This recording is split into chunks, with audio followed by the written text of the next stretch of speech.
नमस्कार। कोरोना इस समय हमारे देश में कहर बरपा रहा है।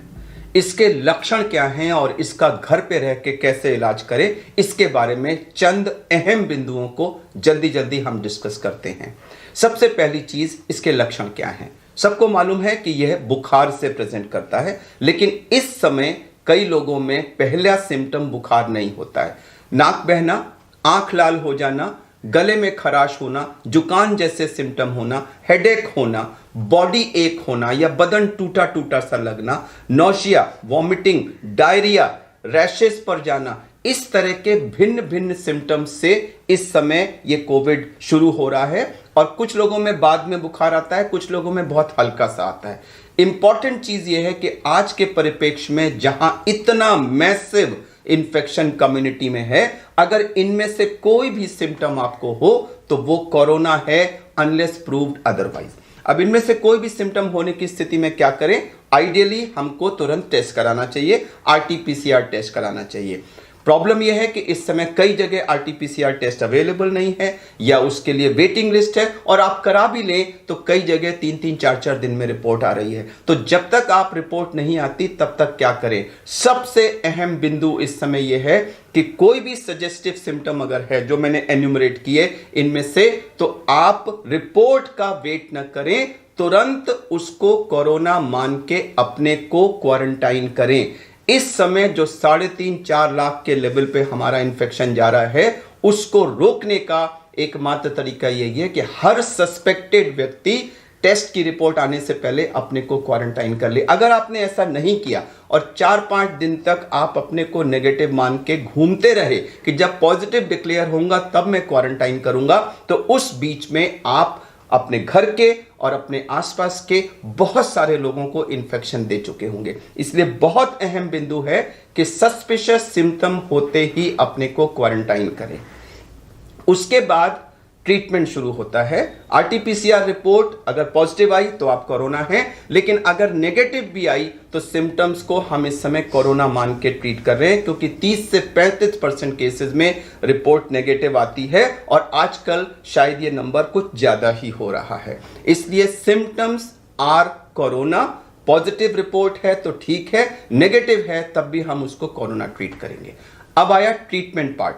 तो इसमें 90% लोगों को माइल्ड सिम्टम्स होते हैं जिसका होम ट्रीटमेंट हो सकता है। मगर मैं बता दूं कि होम ट्रीटमेंट का मतलब सेल्फ ट्रीटमेंट नहीं है। होम ट्रीटमेंट का मतलब है घर में रह कर के डॉक्टर की निगरानी में ट्रीटमेंट। आपका फैमिली डॉक्टर हो, आपके आसपास के डॉक्टर हो, गवर्नमेंट हॉस्पिटल के डॉक्टर हो, प्राइवेट हो, जो भी हो, आप टेली कंसल्टेशन करिए, उनसे टेलीफोन पर एडवाइस लीजिए और उसको घर में रहकर फॉलो करिए। यह बहुत अहम बिंदु है। सेल्फ ट्रीटमेंट कृपया ना करें। अब मैं आपको कुछ चंद बिंदु ट्रीटमेंट के बता देता हूं, जिसमें हम 6M अप्रोच जिसको कहते हैं। 6M क्या क्या है? पहला M है मिक्सिंग, यानी कि मिक्सिंग ना करें। दूसरा M मेडिसिन के बारे में। तीसरा M है मॉनिटरिंग अपनी कैसे करें। चौथा M है मील्स के बारे में। पांचवा M है माइंडसेट एंड एक्टिविटीज। और छठा M है मूवमेंट टुवर्ड्स हॉस्पिटल। हॉस्पिटल कब जाने की जरूरत है। इन 6 M को हम जल्दी से डिस्कस कर लेते हैं, मगर मैं दोबारा कह दूं कि यह केवल एक आपकी सहायता के लिए है। कृपया इसको फाइनल डॉक्टर्स एडवाइस ना माने। आप किसी न किसी डॉक्टर से टेली कंसल्ट जरूर करें होम ट्रीटमेंट करते समय। पहला मिक्सिंग, जैसा कि मैंने कहा, सस्पिशियस सिम्टम आते ही अपने को घर वालों से अलग करें, उनके साथ मिक्स ना करें, नहीं तो आप उनको भी इन्फेक्ट करेंगे। अगर आपके घर में कई कमरे हैं तो एक कमरा जिसमें अटैच्ड बाथरूम है वो आप चुनिए, उसके अंदर अपने को बंद कर लीजिए। जो दरवाजा बाकी घर की तरफ खुलता है उसको बंद कर दीजिए।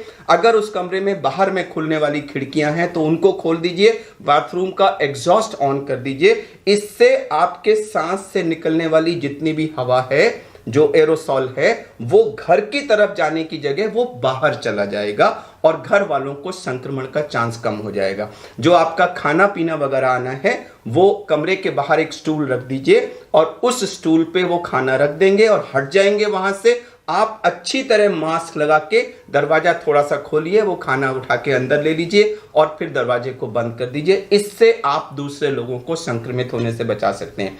अब अगर आपके कमरे में, घर में थोड़े से कमरे हैं, तो स्पेशली अगर आपके घर में वृद्ध दादी, बाबा, नानी, नाना ऐसे लोग हैं, तो उनको अगर संभव हो तो किसी दूसरे घर में भेज दीजिए, क्योंकि अगर आप उसी कमरे में उन लोगों के साथ रहे तो उनको संक्रमण जरूर हो जाएगा। तो जैसे भी हो अपने को क्वारंटाइन करें, अपने को आइसोलेट करें और घर वालों के साथ मिक्सिंग ना करें। इससे हम कोरोना के चेन को, संक्रमण की चेन को तोड़ेंगे। यह था पहला बिंदु, मिक्सिंग। दूसरी बात आई मेडिसिन की। मेडिसिन क्या क्या ले? तो जो मेडिसिन सबसे इंपॉर्टेंट है वो है बुखार को रोकने वाली पैरासिटामोल।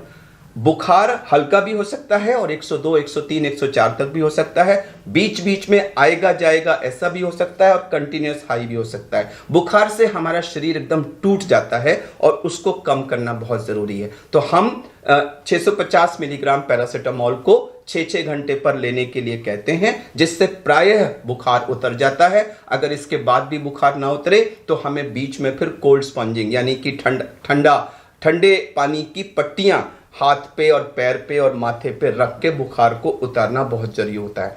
सबसे जरूरी दवा इस कोविड की पैरासिटामोल है। अब उसके अलावा बहुत सारी चीजें दी जा रही हैं, vitamin C, vitamin D, zinc और बाकी सारी चीजें, वो आप ले सकते हैं। डॉक्टर के प्रिस्क्रिप्शन में अवश्य वो लिखी होंगी, लेकिन मैं ये बता दूं कि उनसे कोई पहाड़ चेंज नहीं आने वाला। जरूर लीजिए, उनसे कोई नुकसान नहीं होता है। कुछ एंटीबायोटिक्स दी जा रही हैं जैसे कि एजिथ्रोमाइसिन और डॉक्सीसाइक्लिन, वो भी ज्यादातर लोग प्रिस्क्राइब कर रहे हैं। लेकिन मैं क्लैरिफाई कर दूं कि रिसर्च में माइल्ड सिम्टोमेटिक केसेस में उनके देने या ना देने से आउटकम में कोई फर्क नहीं पड़ा है। आप ले लें, मुझे कोई ऑब्जेक्शन नहीं है, लेकिन उनसे गैस्ट्राइटिस वगैरह काफी होती है। माइल्ड केस में अगर आप नहीं भी लेंगे तो कोई फर्क नहीं पड़ेगा। सबसे जरूरी चीज है पैरासिटामोल। अगर आपको गले में खराश वगैरह है तो कोई एंटी एलर्जिक भी लेते हैं, और अगर डायरिया वगैरह है तो उसके लिए भी, नौशिया वगैरह है तो उसके लिए भी टैबलेट्स हैं। मैं टैबलेट्स का नाम यहां नहीं बताऊंगा, मैं रिकमेंड करूंगा कि जब आप डॉक्टर से कंसल्ट करें तो ये बता दें, वो उसके लिए आपको लिख देंगे। तो ये तो थी मेडिसिन। कुछ और मेडिसिन भी दी जा रही हैं, आइवरमेक्टिन है, हाइड्रोक्सीक्लोरोक्विन वगैरह है। मैं दोबारा कह दूं कि किसी भी रिसर्च में इन मेडिसिन से आउटकम में कोई फर्क नहीं पड़ा है। तीसरा अहम बिंदु है मॉनिटरिंग। मॉनिटरिंग कई चीजों की करनी है। एक, हमने अपना टेम्परेचर 4-4 घंटे पे मॉनिटर करना है। बेटर होगा कि अगर आप उसका चार्ट बना लें। सबसे ज्यादा इंपॉर्टेंट मॉनिटरिंग है हमारी ऑक्सीजन की, जिसमें कि एक पल्स ऑक्सीमीटर आता है, जिसमें अंदर आप देखेंगे ऑन करके तो एक तरफ रेड लाइट आती है। वो रेड लाइट नाखून की तरफ होना चाहिए और उसको आप प्रॉपरली अंदर डाल दें और डाल करके उसको 1-2 मिनट वेट करें। उसमें एक वेव फॉर्म आता है, जब वो वेव फॉर्म स्टेबलाइज हो जाए रेगुलर, तब जो रीडिंग आती है वो फाइनल रीडिंग होती है। बीच में एक आध रीडिंग अगर लो आ जाए तो उससे घबराई नहीं। और ऑक्सीजन और हार्ट रेट, दो चीज वो दिखाता है। ऑक्सीजन हमारी 94 से ऊपर होनी चाहिए, जरूरी नहीं है कि 100 हो, 95, 96, 97 जो है 94 के ऊपर नॉर्मल है, उसको जरूर मॉनिटर करें। अगर आपकी 94 से नीचे कभी भी आती है तो वो एक डेंजरस साइन है और हमें उस पर तुरंत उसका संज्ञान लेना है। तो एक टेम्परेचर मॉनिटरिंग करेंगे, आप ऑक्सीजन की मॉनिटरिंग करेंगे, और अगर आपको डायरिया बहुत ज्यादा हो रहा है तो ये भी मॉनिटरिंग करेंगे कि कितना आपका फ्लूइड लॉस हो रहा है, क्योंकि उससे आपको डिहाइड्रेशन की पॉसिबिलिटी होती है। और आप ये भी देखेंगे, रिलेटिव्स को देखना चाहिए कि पेशेंट की कॉन्शियसनेस लेवल में तो कोई फर्क नहीं पड़ रहा है और उनको कहीं बहुत सीवियर फीवर वगैरह की वजह से एग्जॉशन तो नहीं हो रहा है और एक्सेसिव कॉफ वगैरह तो नहीं है। तो इन सब चीजों की हम मॉनिटरिंग करेंगे। पेशेंट को रेस्ट करना चाहिए, लेकिन रेस्ट का मतलब बिल्कुल ये नहीं कि आप टट्टी पेशाब भी बिस्तर पे करेंगे। आप रेस्ट करिए, लेकिन बीच बीच में उठिए, थोड़ा बहुत एक्सरसाइज करिए, हाथ को ऐसे ऊपर किया, नीचे किया, शोल्डर को थोड़ा सा मूव किया, चेस्ट को थोड़ा सा मूव किया, थोड़ा सा बिस्तर के आसपास चल लिए, टॉयलेट तक गए, तो थोड़ा बहुत मूवमेंट आपका जरूर होना चाहिए। बहुत अहम बिंदु है मील्स का। लोग बुखार होते ही खाना पीना बंद कर देते हैं या तरह तरह की जंक चीजें खाने लग जाते हैं। सबसे अहम चीज है आपको हाई प्रोटीन डाइट लेनी है, लो कार्बोहाइड्रेट और लो फैट। फैट यानी कि जितनी भी चिकनाई वाली चीजें हैं और खासकर से जो बाजार से आने वाले जंक फूड्स हैं, कृपया उनको पूर्णतः अवॉइड करें। कार्बोहाइड्रेट यानी कि पेस्ट्री और इस तरह की जो मीठी चीजें हैं वो भी जहां तक संभव हो कम से कम मात्रा में लें। आपको प्रोटीन चाहिए। प्रोटीन किस में मिलेगा? नॉन वेज फूड में प्रोटीन होता है, लेकिन उसको कम से कम घी में बनाएं। एग्स में प्रोटीन होता है, वेजिटेरियंस के लिए पनीर में प्रोटीन होता है, सोयाबीन में 40% प्रोटीन होता है, तो सोयाबीन का आटा का रोटी बना लें, सोयाबीन की किसी भी तरह की प्रिपरेशन ले लें, इन सब में प्रोटीन होता है। फ्रूट्स को, फ्रेश फ्रूट्स को ज्यादा से ज्यादा मात्रा में लें। फ्रेश फ्रूट जूस भी ले सकते हैं। जो कैंड जूसेस वगैरह बाजार से आते हैं उनको जहां तक संभव हो अवॉइड करें। बहुत इंपॉर्टेंट है कि आप हर थोड़ी थोड़ी देर में, आधे आधे घंटे में कुछ ना कुछ खाते रहें ताकि पेट में कुछ ना कुछ खाना पहुंचता रहे, जिससे गैस्ट्राइटिस कम होती है। पानी की मात्रा यानी पीने वाली यानी लिक्विड्स की मात्रा 24 घंटे में 2.5 लीटर से ऊपर होना चाहिए, अनलेस कि आपको किडनी की या हार्ट की कोई प्रॉब्लम है और फ्लूइड रिस्ट्रिक्शन पे है तो अलग बात है। अगर आप नॉर्मल पर्सन हैं तो आपको 2.5-3 लीटर फ्लूइड जरूर लेना है, जिससे बॉडी में डिहाइड्रेशन ना हो। तो ये हुई हमारी मील्स की बात। बहुत अहम बिंदु है हमारा माइंडसेट और हम कैसा सोच रहे हैं। इस समय पूरा देश एक पैनिक की स्थिति में है, हर घर इसकी वजह से टेंस है। मैं आपको बता दूं कि जब हम पैनिक्ड होते हैं, टेंस होते हैं, परेशान होते हैं, तो उस समय हमारे शरीर में बहुत सारे स्ट्रेस हार्मोन्स रिलीज होते हैं। एड्रेनलिन उनमें से एक है। उस समय हमारे शरीर की स्थिति ऐसे ही होती है जैसे कि गाड़ी को आप फर्स्ट गियर में जब स्टार्ट करें। आप इमेजिन करिए अगर आप किसी गाड़ी को फर्स्ट गियर में स्टार्ट करके 100 किलोमीटर ले जाएं तो इंजन का क्या हाल होगा। तो उसी तरह से अगर आप अपने को टेंस रख के कई दिन तक रखेंगे तो सोचिए शरीर पे कितना बुरा असर पड़ेगा। हमारा इम्यून सिस्टम कम हो जाएगा, हमारे बॉडी की इन्फेक्शन को लड़ने की कैपेसिटी कम हो जाएगी। तो कृपया अपने को रिलैक्स करिए, कुछ रिलैक्सेशन एक्सरसाइज करिए, योगा वगैरह करना चाहें तो वो करिए और माइंड सेट पॉजिटिव करिए कि this shall also get over. यह समय भी निकल जाएगा, यह समय भी निकल जाएगा। जिस भी भगवान या जिस भी गॉड को आप मानते हैं उसकी प्रार्थना करिए, थोड़ा सा पूजा पाठ करिए, रिलेटिव से बातें करिए, कुछ न्यूज़पेपर पढ़िए, जो म्यूजिक आपको पसंद है वो सुनिए, लेकिन ध्यान को डाइवर्ट करके अपने को पैनिक नहीं रखना है। अगर आप पॉजिटिव माइंडसेट में रहेंगे तो मैं आपको विश्वास दिलाता हूं कि आपकी रिकवरी फास्टर होगी, और अगर आप बिल्कुल पैनिक और टेंस मोड में रहेंगे तो आप अपने को मॉडरेट या सीवियर डिजीज की तरफ पुश कर रहे हैं।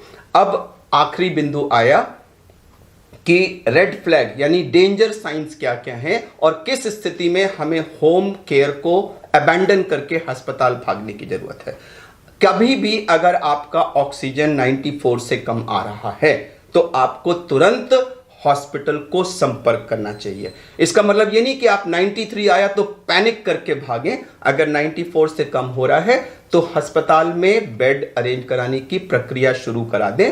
अगर कम होता है तो उस समय सेल्फ प्रोनिंग हम तुरंत कर सकते हैं, जिससे हमारा ऑक्सीजन लेवल बढ़ जाता है, जिसके बारे में हमने एक अलग वीडियो बनाया हुआ है और उसका लिंक हम इसके वीडियो के अंत में डाल देंगे कि सेल्फ प्रोनिंग कैसे करते हैं। तो आप सबसे पहले ऑक्सीजन कम होने की स्थिति में सेल्फ प्रोनिंग करिए और उसके बाद ऑक्सीजन अगर घर में हो सकती है तो उसका इंतजाम करिए और इन द मीन टाइम आप अस्पताल जाने की प्रक्रिया शुरू करिए। ऑक्सीजन कम होना, continuous fever, excessive coughing, exhaustion, severe diarrhoea और ऑल्टरेशन इन सेंसोरियम, तो ये 6 रेड फ्लैग साइंस यानी खतरे के लक्षण हैं। इनमें से कोई भी अगर दिखता है तो आप होम आइसोलेशन को अबैंडन करके आपको तुरंत अस्पताल जाने की जरूरत है। तो ये हमने कुछ चंद उपाय बताए हैं, लेकिन अंत में मैं दोबारा ये कहना चाहूंगा कि ये वीडियो